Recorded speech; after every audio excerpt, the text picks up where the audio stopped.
सलाम व्यूवर्स। आज मैं आपको एक ऐसी सच्ची कहानी बताऊंगा जिसका प्लॉट ट्विस्ट आप भी इमेजिन नहीं कर सकते। कुछ कैदी रात के अंधेरे में एक हाई सिक्योरिटी जेल में से जो ओशन के बीचों बीच है वहां से फरार हो जाते हैं, पर चेक करने पर सारे कैदी अपने अपने सेल में ही होते हैं। कैसे?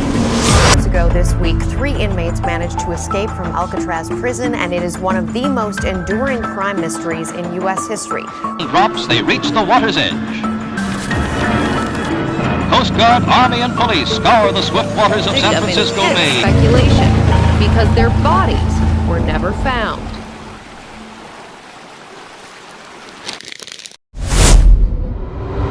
हाँ, ये एक प्रिजन एस्केप का केस है और शायद आपने इसके बारे में पहले भी सुना हो। अगर नहीं सुना तो ये वीडियो पूरी देख सकते हैं। ये जेल ब्रेक अमेरिका की हिस्ट्री का सबसे इनफेमस जेल ब्रेक। ये जेल जहाँ से वो कैदी एस्केप करके भागे थे उसका नाम था अल्काट्राज प्रिजन, जो कि अल्काट्राज आइलैंड में है और ये पूरा आइलैंड कैलिफोर्निया में सिचुएटेड है।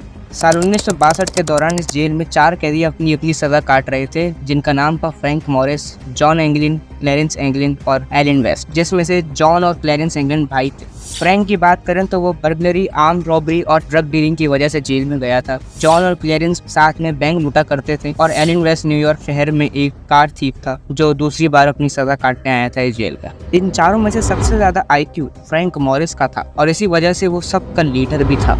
इसी की सारी प्लानिंग थी और उसी ने प्लान एग्जीक्यूट किया। इन चारों का सेल करीब करीब था, जिससे ये लोग आपस में कांटेक्ट में रहते थे। अब हमने इनके बारे में जान लिया, बात करते हैं इनकी प्लानिंग।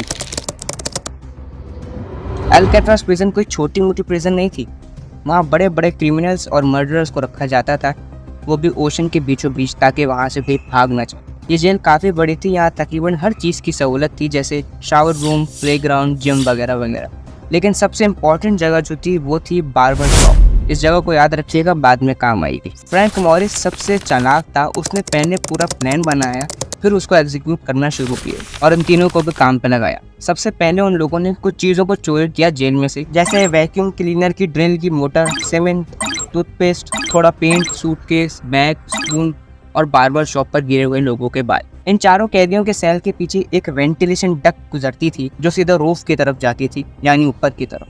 चारों ने अपने अपने सेल के अंदर ही अपनी अपनी दीवार को तोड़ना शुरू किया और यही काम करते करते उनको हफ्तों से महीनों लग गए। और जो टनल जो इन्होंने खोद कर बनाई थी, उसको छुपाने के लिए वो चारों सूटकेस और बैग जैसी चीज़ों का इस्तेमाल करते थे, जिससे सिक्योरिटी को शक नहीं होता था। टनल बनाने के दौरान वो एक और चीज़ बना रहे थे और वो थी एक फेक डमी।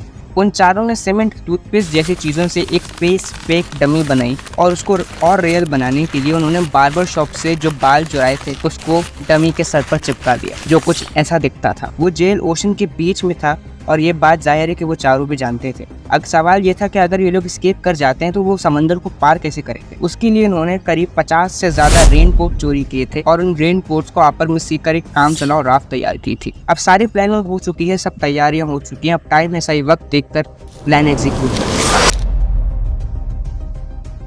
का। 12 जून 1962 रात 10 बजे इनके प्लान की शुरुआत होती। फ्रैंक, जॉन और क्लैरेंस प्लान के मुताबिक अपनी खोदी हुई टनल के जरिए एयर डक्ट में जाते हैं, पर अफसोस एलन वेस्ट जो उनका चौथा साथी था वो उनके साथ नहीं भाग पाता, क्योंकि उसकी टनल इतनी चौड़ी नहीं थी कि वो उसके अंदर घुस सके, इसलिए वो पीछे छूट जाते हैं। ये तीनों एयर डक्ट के जरिए जेल की रूफ पर पहुंचते हैं और फिर वो लोग सर्च लाइट और सिक्योरिटी गार्ड से बचते बचाते हुए जेल की नॉर्दर्न साइड जाते हैं और फिर वहाँ से एक 50 फीट लंबी किचन वेंट की पाइप से नीचे आते हैं और फिर किसी को भनक लगे बगैर अपनी 50 रेनकोट से तैयार कर दिए राफ्ट के जरिए वो सक्सेसफुली एस्केप कर जाते। हैरत की बात है कि किसी को भनक भी नहीं लगी कि ये तीनों इतनी बड़ी जेल से फरार हो गए। जेल में लोगों को तब पता लगा जब एक सिक्योरिटी गार्ड रूटीन चेकअप के मामूल से सब कैदियों के सेल्स चेक करने आता है और जब वो फ्रैंक, जॉन और क्लैरेंस के सेल्स को देखता है तो वो सो रहे होते हैं। पर ऐसे कैसे हो सकता है, वो तीनों भाग नहीं गए थे, तो इनके सेल में कौन है। उस गार्ड ने इस बात पर ज़्यादा ध्यान नहीं दिया कि वो सो रहे हैं और जब वो दूसरी बार चेक करने आया तो उसे कुछ अजीब लगा और जब वो उन तीनों के सेल के अंदर गया तो पता चला कि एक्चुअल में इन तीनों के बेड पर उनके बनाए गए फेक फेस डमी थे, जो वो तीनों कुछ इस तरह रख कर गए थे कि जिससे लगे कि वो तीनों सो रहे हैं। उसके बाद क्या होना था, पूरे जेल में अलार्म बज गया और हर तरफ अफरा तफरी मच गई। लेकिन अब क्या फ़ायदा था, इनको भागे हुए 1 घंटे से ज़्यादा हो चुका था।